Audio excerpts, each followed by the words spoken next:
Well, today is April the 12th, 2026.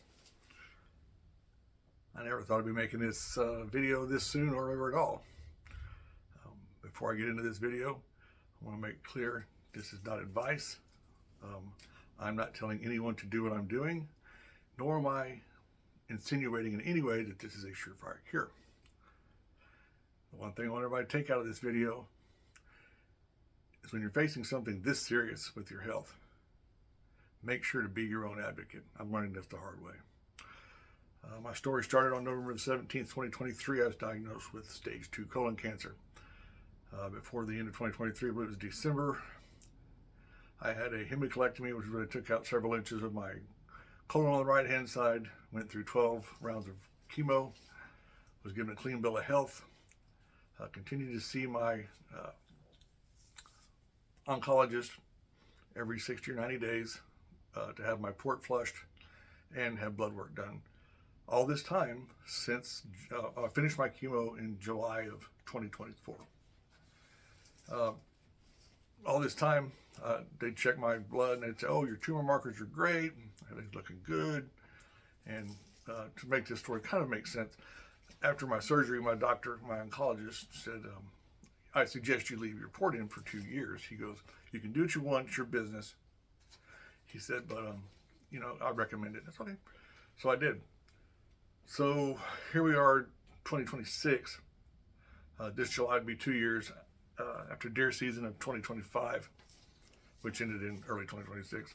I just couldn't take it no more. This port has to come out because it hurt like hell to shoot. So at the end of 2025, I had a colonoscopy, was given a clean bill of health. The doctor that did my colonoscopy said he'd like to see me 2 years instead of 1 year. I also had a CT scan, just for precautionary measures by my oncologist. So I decided to have my port taken out a little bit early. Went and told I made an appointment with the surgeon to have it removed. Made an appointment with my oncologist to tell him, "Hey, I'm going to have it taken out." He said, "Okay, cool, great. Let's take a quick CT scan just to make sure everything's okay." This is where my story gets sticky. This is where you have to be your own advocate. Apparently, the CT scan I got at the end of 2025 showed a 1.4 centimeter nodule in my perineal cavity. I'm sure I'm saying that wrong or butchering that word some way. And he said nothing. Well, when I had my second CT at the early part of this year that he ordered just to check things before I had my port removed, it was like there was a fire. "Hey, come to the office when you talk to you before you have your port taken out." So he says, "Hey, well, we found a nodule," and I'm like, "Oh, really?" He goes, "Yeah, it's 1.4 centimeters, blah, blah, blah." I'm like, "Okay." He goes, "Well, we're going to do a biopsy," and that's all right. So they do the biopsy, and it's certainly cancerous, and there goes my air conditioner. So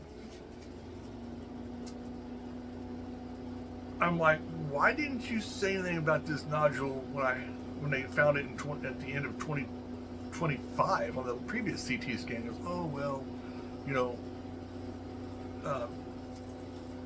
we can only biopsy and find things that are so big."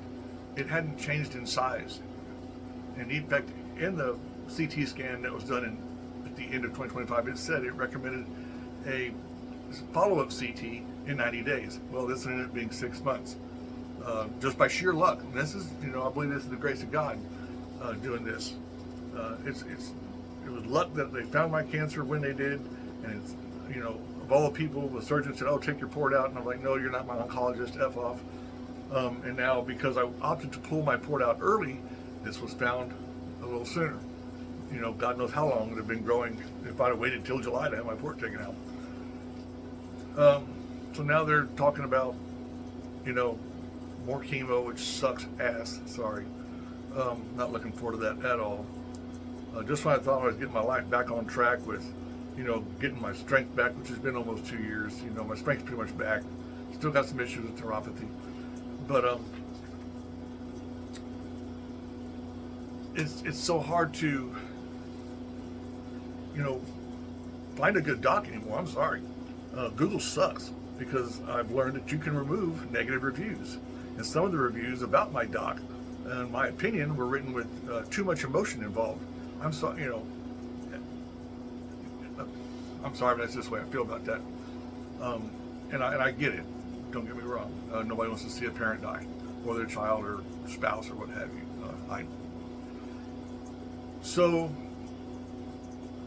what's brought me to this video, other than wanting everybody to know that you need to be your own advocate, is I stumbled across the video by sheer grace of God, and they're talking about ivermectin and its effects of ridding the body of cancer.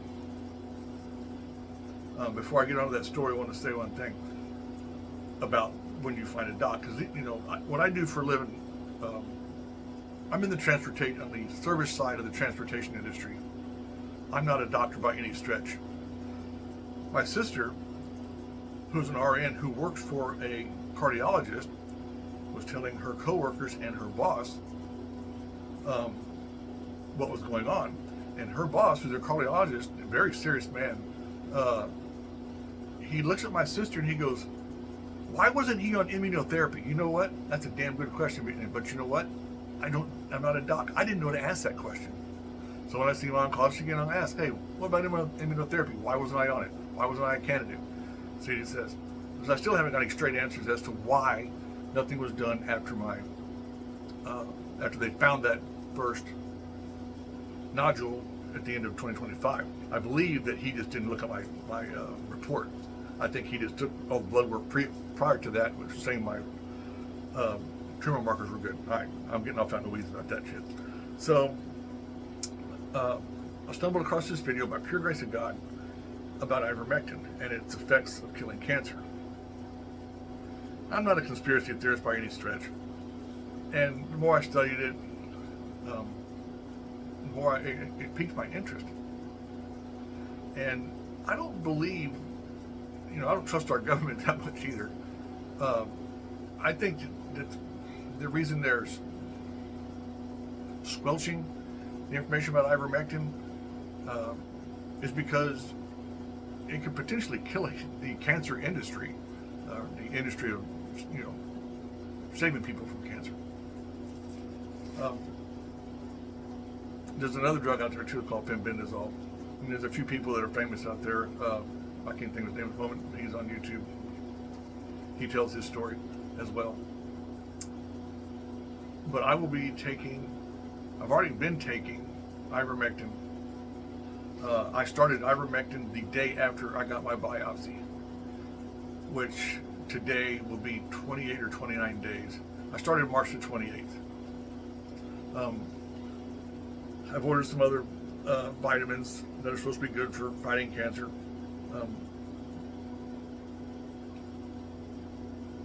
And we'll see what happens. The turning point for me on this was somebody I know couldn't wait to call me after work one day and said, "Oh my God, Richard, do you remember that drug you were talking about?" I said, "Yeah, ivermectin, yeah, that one.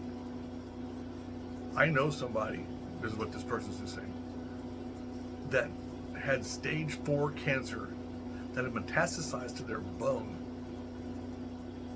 and are alive today with no signs of disease in their body." On social media, you never know who's telling what story. That person, who was part of my family, telling me this, told me that, okay, the stuff I'm seeing on social media, there is some truth to it, so I'm going to follow it. So I've started a new channel following this journey. I don't think I'll be updating regularly. I'll update when there's news. I'll probably make a playlist of reference material if you're interested in this. The reason I made a separate channel on this is because social media, like Meta, they will do their best to silence anything about this alternative medicine. Now, I will still be doing my chemotherapy along with this. I am not going to go strictly ivermectin and give it to God. I'm going to do treatments that are known to suppress cancer on top of this. Will I tell my doc? I don't know. Because I asked him about it. He says, No, I wouldn't do it. All you do is waste money. Don't know. So, I know I'm not the only one making YouTube videos about this. There are several out there. Hopefully this one finds somebody that will help. Like I said, I will be linking other videos as I find them, and making playlists for reference. And like I said in my previous videos when I was chronicling my chemotherapy journey, if you don't have one, get one. You know, find an awesome support group. I had a very good support group.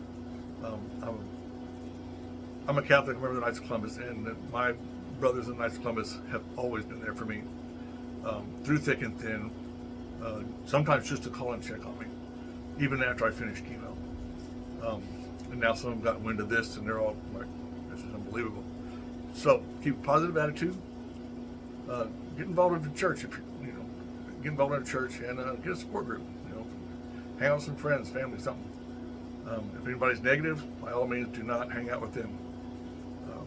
Positivity is a large part of beating cancer. I have every intention of beating this cancer. Both my kids are getting ready to graduate at the time of this video in about 30 days. One's going to the workforce, one's going to grad school. I'd like to see both of them get married. I'd like to walk my daughter down the aisle. I'd like to meet my grandkids. I'm going to beat this. I'm still not thrilled with my oncologist. I'm still quite pissed at him because I think he's lying to me about the CT scan that I was given, or that I got in late 2025. I believe he just didn't read the damn thing, and then read this one, expecting it to be clean, and went, "Holy shit!" and jumped through his button to get me in there. And now we're,